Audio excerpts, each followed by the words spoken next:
Hello student, कैसे हैं आप सब। एक बार पुनः से कोचिंग क्लासेस पर स्वागत है। उम्मीद करता हूं आप सब अच्छे होंगे। और आज का टॉपिक है हमारा मूलानुपाती सूत्र, साथ में अणुसूत्र किसे कहते हैं, इसको हम कैसे फाइंड करेंगे, ये चीज़ यहाँ पर सीखना है आपको। क्लास 11th केमिस्ट्री में काफ़ी इंपॉर्टेंट और हेल्पफुल वीडियो है और एक ही क्वेश्चन कराऊंगा, लेकिन आपसे अच्छे तरीके से बनेगा। बिल्कुल आप चिंता ना करें, अंत तक देखें, बस हो गया। पहली बार आए हैं तो चैनल को सब्सक्राइब कर लें ताकि आपको अगला वीडियो टाइम से मिल जाए। चलिए शुरू करते हैं। सबसे पहले मूलानुपाती सूत्र समझिए। किसी यौगिक का वह रासायनिक सूत्र जो उसमें उपस्थित विभिन्न तत्वों के परमाणुओं का सरलतम पूर्णांक अनुपात प्रदर्शित करता है। मतलब एक यौगिक हो गया, किन किन पदार्थों से मिलकर बना है, उन पदार्थों का सरल अनुपात मूलानुपाती सूत्र कहलाता है। बिल्कुल सिंपल है। जैसे हम एक ग्लूकोज ले लें C6H12O6। ये जो ग्लूकोज में कार्बन, हाइड्रोजन और ऑक्सीजन किस अनुपात में मिलकर बना हुआ है, ये उसका कहलाता है मूलानुपाती सूत्र। ओके, जैसे एग्जांपल के तौर पर ग्लूकोज का आपको फार्मूला पता है C6H12O6। इसमें यदि अनुपात निकालें, 6 का भाग दे दें तीनों में, तो 1 6 कम 6 6 दूना 12 6 कम 6, तो आपका C1 हो जाएगा, O1 हो जाएगा, H2 यानी CH2O, यानी 1:2:1। ठीक है, मतलब मूल तत्वों का अनुपात मूलानुपाती। समझिए, मूलानुपात से बना मूलानुपाती, यानी जिन मूल तत्वों से मिलकर बना है उनका अनुपात क्या है, उसके आधार पर जो सूत्र प्राप्त होता है उसे ही कहते हैं मूलानुपाती सूत्र। मूल तत्व यौगिक है, किसी न किसी मूल तत्व से मिलकर बना है, तो मूल तत्वों का अनुपात हम लेते हैं तो जो हमें एक फार्मूला प्राप्त होता है, एक सूत्र प्राप्त होता है, उसे कहते हैं हम मूलानुपाती सूत्र। ये समझ गए, निकालना कैसे वो समझाऊंगा मैं आपको, बिल्कुल आप चिंता ना करें। अणुसूत्र क्या है? किसी यौगिक का वह रासायनिक सूत्र जो उसमें उपस्थित विभिन्न तत्वों के परमाणुओं की वास्तविक संख्या को प्रदर्शित करता है। वास्तविक संख्या कितनी है, कोई भी आपका यौगिक है उसकी वास्तविक संख्या कितनी है, वास्तविक अणुसूत्र। जैसे C6H12O6 ये आपका अणुसूत्र है, C6H12O6 ये इसका वास्तविक अणुसूत्र होता है, याद रखिएगा। ठीक है, तो वास्तविक कितने परमाणु हैं, उसमें कितने परमाणुओं से मिलकर बनी है, उसकी जो संख्या प्रदर्शित करेगा उसे अणुसूत्र कहेंगे। जैसे हाइड्रोजन परऑक्साइड का सूत्र H2O2 है। संरचना सूत्र किसे कहेंगे? इसी का हम संरचना बना दें। किसी यौगिक का वह रासायनिक सूत्र जो उसमें उपस्थित विभिन्न परमाणुओं की व्यवस्था को दर्शाता है, किस प्रकार से उनमें जो परमाणु है वो व्यवस्थित है। जैसे H2O2 हाइड्रोजन परऑक्साइड में HOOH, मतलब 2 ऑक्सीजन आपस में जुड़े हैं, फिर इनके साथ एक एक हाइड्रोजन जुड़ा है। इसमें बंध को प्रदर्शित करता है कि कौन सा परमाणु किस परमाणु के साथ जुड़ा है। तो जब ये व्यवस्था हमें दिखाई दे, ये व्यवस्था हमें दिखाए, तो ये जो आपका एक सूत्र बनता है इसे कहते हैं संरचना सूत्र। यानी संरचना सूत्र के माध्यम से ये पता चलता है कि परमाणुओं की व्यवस्था कैसी है, कौन सा परमाणु किससे किस प्रकार से जुड़ा हुआ है। ये इसका कहलाता है संरचना सूत्र।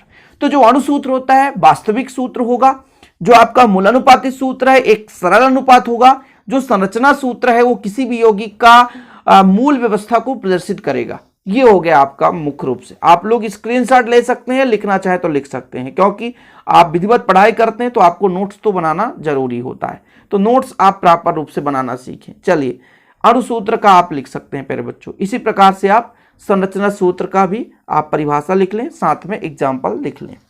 चलिए बात कर लेते हैं अपन अब प्रश्न की। प्रश्न देखो, एक कार्बनिक यौगिक में कार्बन 61% है। देखिएगा, हल करेंगे बिल्कुल ठीक। कार्बनिक यौगिक में कार्बन कितना है? 61%। ठीक है, वह हाइड्रोजन कितना है? 11.88%। अब देखो जरा, यहां पर क्या 100% दोनों मिलकर हो रहा है? 61 और 11 कितना हो जाएगा? 72.88। अब हमारे पास 100%, कोई भी यौगिक होता है 100% से मिलकर बना होता है, इसलिए यहां पर ऑक्सीजन की मात्रा हमको निकालनी पड़ेगी। जब भी हमारे पास कार्बन या हाइड्रोजन दिया हो तो 3 तत्वों में से कोई एक अनुपस्थित, क्योंकि मुख्य रूप से कार्बनिक यौगिक में 3 ही तत्व होते हैं, कार्बन, हाइड्रोजन, ऑक्सीजन। यदि कार्बन ऑक्सीजन दिया होता तो हाइड्रोजन का परसेंटेज निकालते। इसको कैसे निकालेंगे? 100% टोटल होगा यौगिक का, और 61 धन 11.88 को जोड़कर घटा देंगे, यानी 100 में ये जुड़ेगा तो 61 11 72.88 हो जाएगा। तो कितना निकल कर आएगा? यदि हम घटा दें तो यहाँ पे 2 हासिल हो जाएगा प्यारे बच्चों, तो 22 और आपका हो जाएगा 27 यानी 12। चलिए इसका आ जाएगा 27.12 ऐसा आ जाएगा। ठीक है, क्योंकि 88 में 12 जोड़ दोगे, खत्म कहानी, आपका 73 बन जाएगा और 27 बचेगा 100 ऐसा। ठीक है, तो हमने माइनस कर दिया। ये परसेंटेज आया किसका? ऑक्सीजन का। इतना ध्यान रखिएगा, कोई भी कार्बनिक यौगिक रहेगा यदि 100% वो पूर्ण नहीं हो रहा है, यदि 2 ही एलिमेंट्स में 100% पूर्ण हो रहा है तो फिर हमें तीसरे की आवश्यकता नहीं पड़ेगी। लेकिन यदि वो 100% पूर्ण नहीं हो रहा प्यारे बच्चों, तो तब क्या करेंगे, जो भी दिए हैं उनको जोड़ देंगे और 100 में से घटा देंगे तो तीसरा एलिमेंट निकल आएगा। ओके, समझ में आ गया? इतना समझ में आ गया। अब हमको थोड़ा सा क्या क्या लिखना है यहां पर बताता हूं। कुछ भाग जैसे हमारे पास तत्व दे के रखा है तो पहले हम तत्व लिखेंगे, फिर प्रतिशत मात्रा लिखेंगे। तीसरे में लिखना है इसका द्रव्यमान कितना है, जैसे कार्बन का द्रव्यमान 12 होता है, हाइड्रोजन का द्रव्यमान 1 होता है, ऑक्सीजन का द्रव्यमान 16 होता है। फिर उनमें अनुपात लिखे। तो थोड़ा सा यहां पर आपको चार्ट बना लेना है। तो इस प्रकार से आपको चार्ट बनाना है। यहां पर चार्ट में आपको थोड़ा समझना पड़ेगा कि सबसे पहले तत्व कौन कौन से हैं, वो चीज समझना है। तत्व हमने 3 लेकर चला है, कार्बन और हाइड्रोजन देके रखा था, कार्बन और हाइड्रोजन देके रखा था, और ऑक्सीजन हमने फाइंड किया है। ठीक है, कार्बन की जो परसेंटेज थी वो 61% थी, हाइड्रोजन की परसेंटेज थी 11.88%, है ना। ऑक्सीजन का कितना निकल कर आया था? 27.12%। ये है परमाणु द्रव्यमान। मैंने कहा ना 30 तक परमाणु द्रव्यमान आप याद कर लो। कार्बन का होगा 12, हाइड्रोजन का 1 होता है, ऑक्सीजन का होता है 16। ठीक है, हाइड्रोजन का आपका 1 और ऑक्सीजन का होता है 16। अपेक्षिक संख्या कैसे निकालेंगे? अपेक्षिक संख्या निकालने के लिए आपको क्या करना है, जो भी प्रतिशत मात्रा है, जो भी प्रतिशत मात्रा है उसमें आपको ये जो परमाणु द्रव्यमान उसका भाग दे देना है। प्रतिशत मात्रा है उसमें आपको परमाणु द्रव्यमान का भाग दे देना है। ये जो प्रतिशत मात्रा है उसमें परमाणु द्रव्यमान का भाग दे देना है। डिवाइड कर लीजिए, कैलकुलेट कर लीजिए। 12 का 5 से जाएगा, 12 पंचे 60, फिर भाग न पहुंचे लब्धे शून्य, है ना, 100 हो जाएगा। फिर 12 पंचे 60, 12 अठे 96, ये जाएगा, इतने बार में जाएगा। ठीक, इसका तो कोई जाना ही नहीं भाई, तो 11.88 ही कर दो। ये कट रहा है क्या? 16 का 1 कम से जाएगा, 16 1 कम 16, फिर पॉइंट में हो जाएगा। फिर आपका हो जाएगा कितना, 16 से जाएगा तो आपका 4 और कितना बचेगा, 7 7 7 11, 111, 16 7 112, मतलब 7 से जाएगा लगभग लगभग, इतना हो गया। अब यहां पे जो परमाणुओं में अनुपात निकालना है, तो इनमें से जो सबसे छोटा होगा उनको सभी से भाग दे देंगे। जैसे 5.08 है, यहाँ 11.88 है और यहाँ 1.7 है, सभी में भाग देंगे 1.7 का, जो सबसे छोटा होगा, जो सबसे छोटा होगा।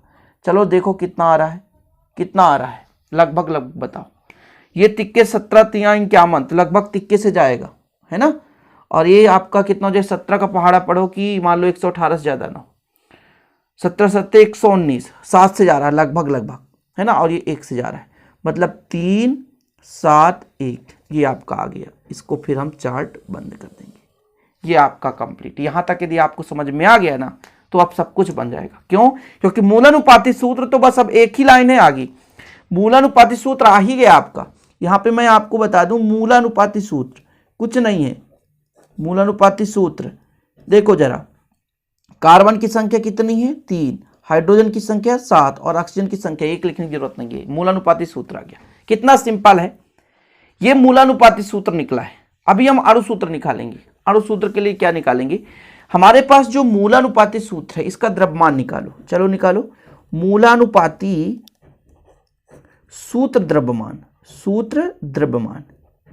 चलो बिल्कुल सिंपल है। जैसे देखिएगा, कार्बन की संख्या 3 है और एक कार्बन का 12, हाइड्रोजन की संख्या 7 है, एक हाइड्रोजन का 1 ही होता है और 16 होता है। इसको जोड़ दो, 12 3 36, समझ रहे हो, 12 3 36 और 36 और 7 जोड़ दो 43, 43 10 53 और 53 और 6 जोड़ दो तो 59, यानी 59 हो गया। ये हो गया ना, इतना क्लियर है। अच्छा, ये आपका आया था मूलानुपाती सूत्र द्रव्यमान। अब हमको थोड़ा सा निकालना है, जैसे आपका देके रखा है बाष्प घनत्व, तो यहां पर कुछ दिया है, देखिएगा जरा। बाष्प घनत्व दिया है 59, क्या दिया है, बाष्प घनत्व 59 देके रखा है। तो यदि हम आपसे कहें कि आप निकालो क्या, अणुसूत्र द्रव्यमान, अणुसूत्र द्रव्यमान, अणुसूत्र द्रव्यमान। तो जानते कितना होता है? 2 गुणे बाष्प घनत्व। क्या? बाष्प घनत्व। तो अणुसूत्र द्रव्यमान आ जाएगा 2 गुणे 59, यानी कुल मिलाकर कितना? 9 दूनी 18, 5 दूनी 10, 11, इतना होगा ना अणुसूत्र द्रव्यमान। इसको क्यों निकालते हैं भैया? क्योंकि यहां से हमको निकालना होता है n का मान, और n का मान का फार्मूला होता है अणुसूत्र द्रव्यमान, अणुसूत्र द्रव्यमान डिवाइड बाय मूलानुपाती सूत्र द्रव्यमान, मूलानुपाती सूत्र द्रव्यमान। जरा देखो तो 118 बटे 59 यानी 2 आ गया, n का मान 2 आ गया। इतना क्लियर है? अब अणुसूत्र कैसे निकालेंगे? बस एक लाइन और वेट करो।